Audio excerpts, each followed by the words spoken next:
Hello, everybody. Welcome back. Today is number two of our life fulfillment series.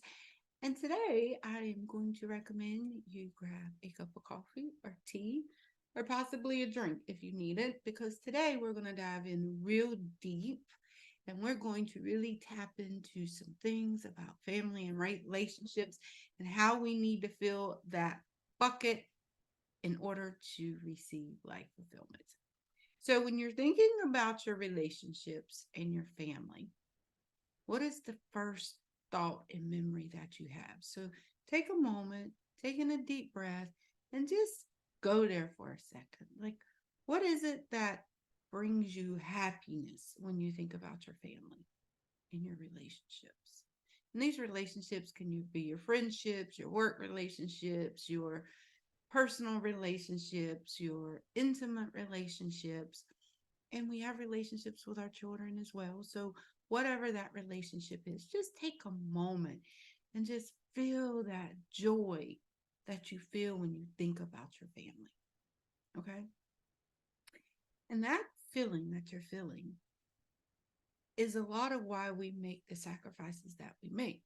Because all of my years of doing therapy and working in mental health, when you ask anyone, why is it that you do what you do? That is always the number one reason. I'm doing it for my family. I'm making these sacrifices. I'm working hard. I'm doing this. I'm doing that to make the life better for my family, to give them the life that they deserve. Well, what about the life you deserve? Where is that at in your equation? Most often, we're so busy trying to make everyone else's life better that we forget ourselves. And so, part of this relationship that we need to work on is with ourselves, is giving ourselves the things that we deserve and the things that we love. And so, as we navigate through this topic today, I really want you to take time and just dive in to how you treat you. How do you take care of you? How do you nurture you? How is your relationship with you? Because most people self abuse themselves, self punish themselves, self sabotage. And it's easy because we have so much that has happened over our life that we're having this negative self talk. Even though when we hear other people talk negative, we try to stop them and tell them that that's not good. If our children talk negative, we tell them to stop, that's not what they're supposed to do. But yet when we do it to ourselves, we just keep right on going as if we just did not say anything negative about ourselves. And so today, this message is for you to stop that, because I want you to invest in you just as much as you invest in the rest of your family and the rest of your friends. Okay. So now let's tap into our family and friends. Where are you investing in those relationships? I would be the first to admit, because I love using me as a guinea pig, because I'm basically the only person that I can technically talk about, because I didn't have to sign a HIPAA form for myself, but I have to sign a HIPAA form for all my clients. However, I can talk about me because it's my experience, my expertise, my way of doing it. So, one of the things that I realized is I've always had lots of friends and I'm blessed.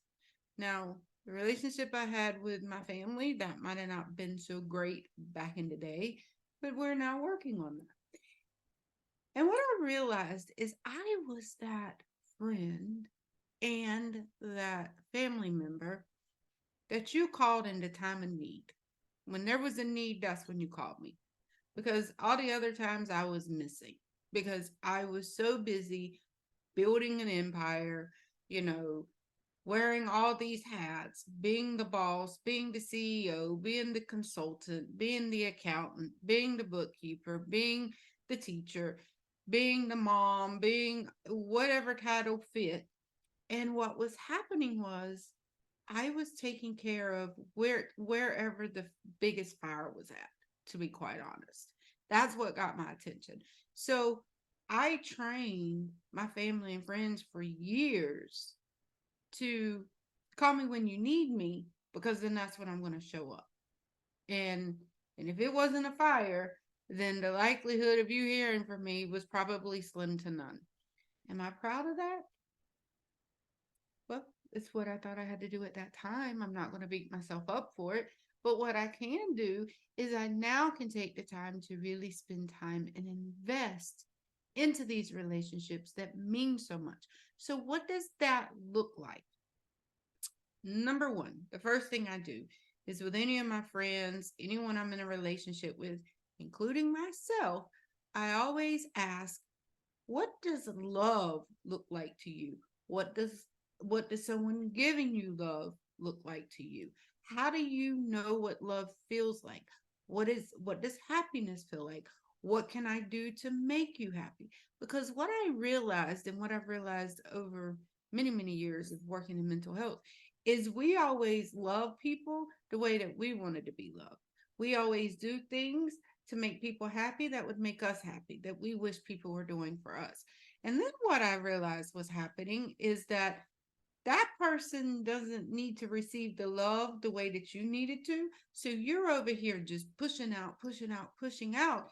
And they're over here feeling rejected, like no one loves them and no one cares about them. But in all actuality, you're walking away feeling defeated, like I'm doing all that I can do. And then this person's over here saying, well, I feel alone. And we've never had those conversations of what that looks like. So the first thing I do is I always ask those questions like, let's have this conversation. Let's be real about it. This is the way I know that I see love. This is what love feels like to me. This is what, when these things happen, I know that you love me. These are the things that you can do to make me feel seen. This is what being seen looks like to me. This is what being heard looks like to me. These are when I know you're understanding me. This is what it looks like to me. This is what I need. Because what happens is we assume people know what we need. And the last time I checked, now I have a lot of spiritual gifts, but being a mind reader is not one of them. I have a very strong intuition, but that still does not allow me to be a mind reader. Now, in all my years, I've not quite met a mind reader. I would love to, but right now, I don't know of any. So we have to actually tell people what it is that we want.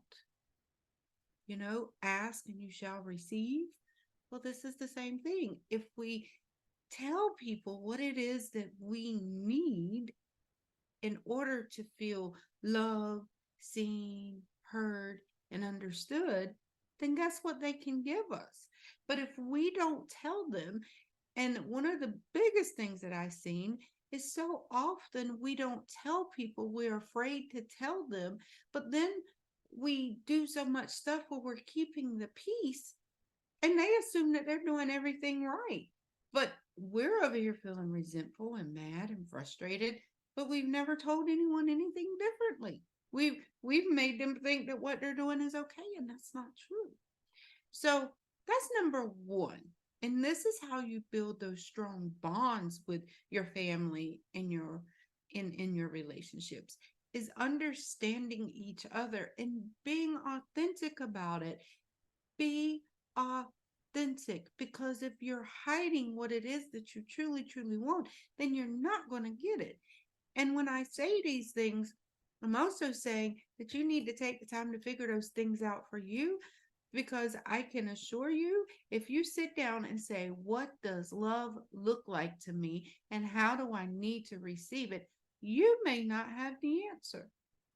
So you may think you're not being loved or appreciated or seen or heard when you got all of these people trying to flood you with it. But because you don't know what it is that you're looking for, you can't see it. And that includes other people as well. So that's why these conversations are important. Number two, when I am spending time with my family and my friends and my children and my husband, I give them my undivided attention. There is no cell phone. I do not sit there and get on social media looking at other people's lives while I'm missing my own life. That's not working for me. If we're deciding to watch a movie, then we'll do that. If we're playing games, we do that. But I pay attention to what it is that makes them happy. And as long as I'm finding happiness in it, then we can do those things. So that's the second thing. Be present. Don't just think because you're there, you're present. No, be present and engaging. And I understand we don't typically have a lot of time because some of us don't get off work till 5, 6 o'clock. We have kids by the time they're home and we get dinner done and all that. It's 8, 9 o'clock at night. You may not have 2 hours of uninterrupted time that you can just sit there and feed into your children. But when you are sitting there feeding into your children and your husband and your wife and your significant other and your sisters, your brothers, whatever relationship it is, give them you being present. Because guess what? You are the gift. You are. So give them that.